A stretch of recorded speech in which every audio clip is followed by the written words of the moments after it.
pour la transition, alors, transition énergétique, que ça soit l'électrique ou le gaz, on arrive à un moment donné où tout notre écosystème, qu'il soit naturel, qu'il soit d'espèces vivantes, qu'il soit d'espèces vivantes, qu'il soit de toutes sortes, a engendré des conséquences sur notre patrimoine, notre seule richesse, c'est-à-dire la nature, de façon mais vraiment dramatique. Dramatique. Donc, tout ce qu'il en est j'allais dire d'électrique. Donc, tous les chemins vont à Rome. Il n'y a pas un truc qui marche mieux que les autres, mais tout peut marcher. Mais maintenant, il est plus judiciable qu'au lieu de se faire de la concurrence, qu'on soit complémentaire. Tout en étant d'accord international sur justement l'évolution possible, c'est-à-dire que à un moment donné, il faut faire tout cela égal à égal, c'est-à-dire propre, naturel,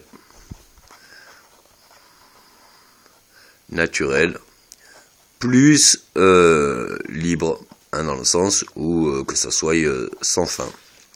Voilà. Pour tout ce qui est le gaz, quelles sont ses activités, le biogaz.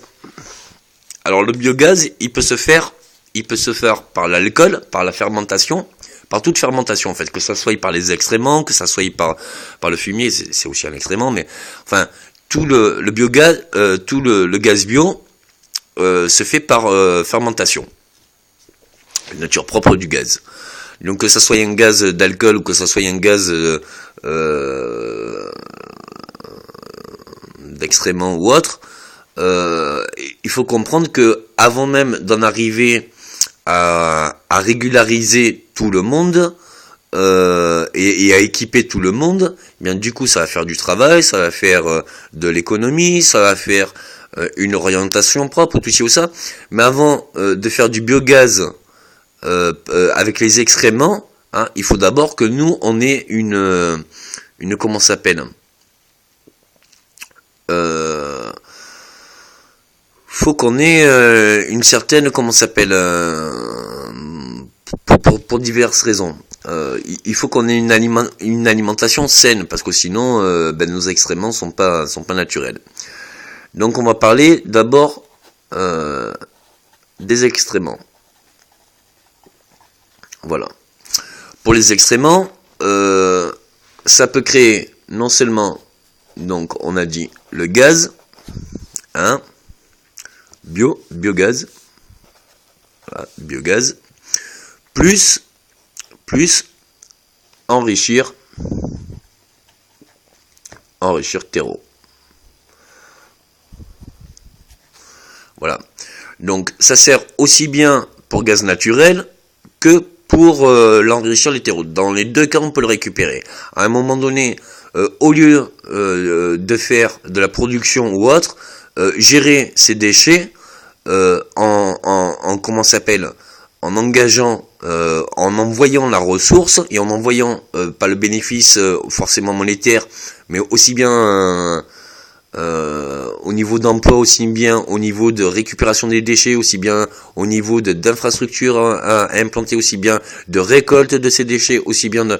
Donc du coup, à un moment donné, oui, on se rend compte que je sais pas combien de litres d'eau j'utilise rien qu'avec mes toilettes. Oui, j'utilise pratiquement que les toilettes, mais du coup, c'est des quantités d'eau.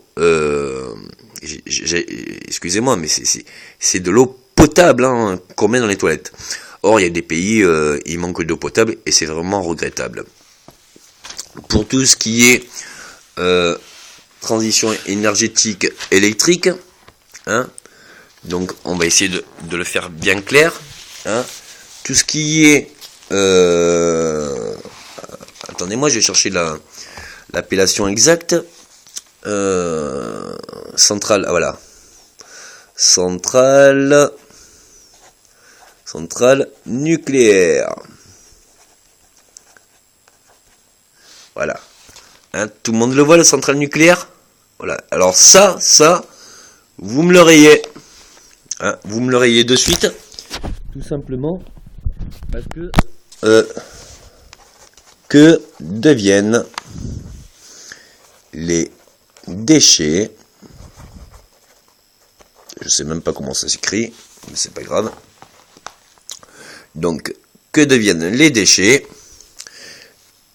et quand c'est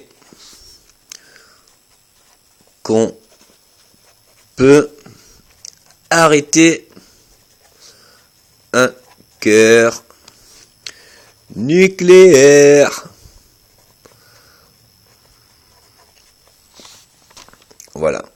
Ça, c'est vraiment très très grave. C'est-à-dire que non seulement on se pourrit la vie au jour d'aujourd'hui, et que même les conséquences, par exemple Tchernobyl ou Fukushima, tout cela, ça va durer très longtemps. Hein, ça, c'est pour les catastrophes. Ça veut dire que même au jour d'aujourd'hui, pour Tchernobyl, 10, 20, 30 ans après, on n'a pas résolu le problème. J'ai peur que pour Fukushima, ça dure un peu plus. Enfin, ou alors autant. Ou alors qu'on s'active tous à réagir. Parce que deviennent nos déchets nucléaires? Ils vont où ces déchets? Hein, c'est aussi un autre problème. Donc tout ça, hein, vraiment,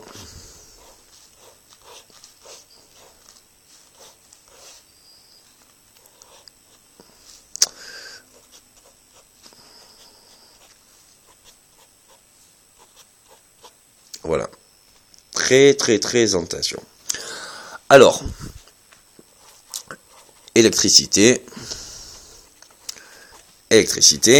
hein, égale mouvement. Hein, ou alors, par un mouvement,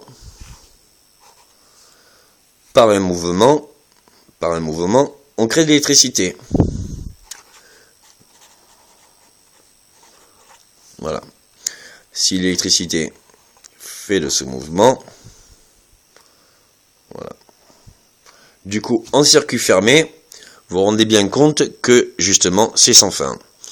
Donc, après tous les matériaux qui sont actuellement fournis par l'électricité, il n'y a pas beaucoup de modifications. C'est-à-dire que si au niveau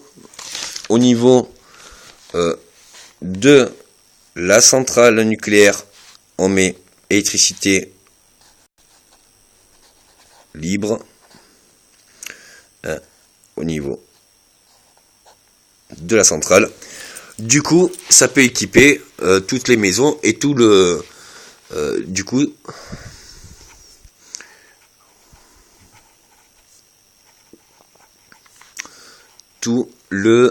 ça peut équiper tout le dispositif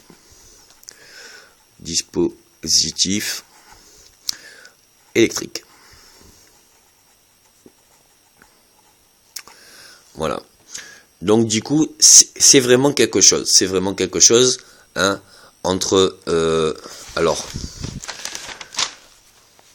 par exemple, pour le biogaz, hein, que ça soit extrêmement, j'ai oublié de marquer aussi, parce que je sais pas si le son va marcher, mais alcool.